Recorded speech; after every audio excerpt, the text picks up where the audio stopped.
What do you call eyeglass in Igbo language? Enyo anya. What do you Enyo call, anya. what do you call lipstick in Igbo language? Uri ọnụ. Uri ọnụ. Okay. What do you call pencil in Igbo language?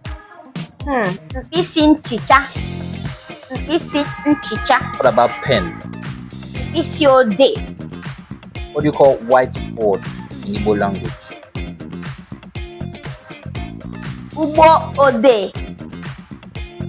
What about whiteboard marker? Ugbo odee ọcha. What do you call textbook in Igbo language? Akwụkwọ ọgụgụ. What do you call frying pan in Igbo language? Ite oyiye. What do you call parlor in Igbo language? Ụlọ nnabata ọbịa. What of sink? Maọbụ obiri bekee. What of sink? Sink. Yes. Ọkụ nsacha. What do you call microwave and Wi-Fi in Igbo language? Microwave. Igwe ndakwa nri. Wi-Fi. Ikikere internet.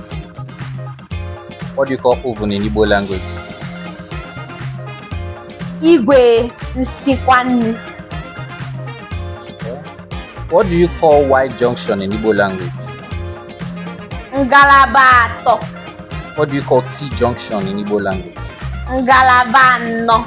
What do you call roundabout in Igbo language? Ntụgharị gburugburu. What do you call Ntụgharị okporo ụzọ. What do you call zebra crossing in Igbo language? Zebra crossing.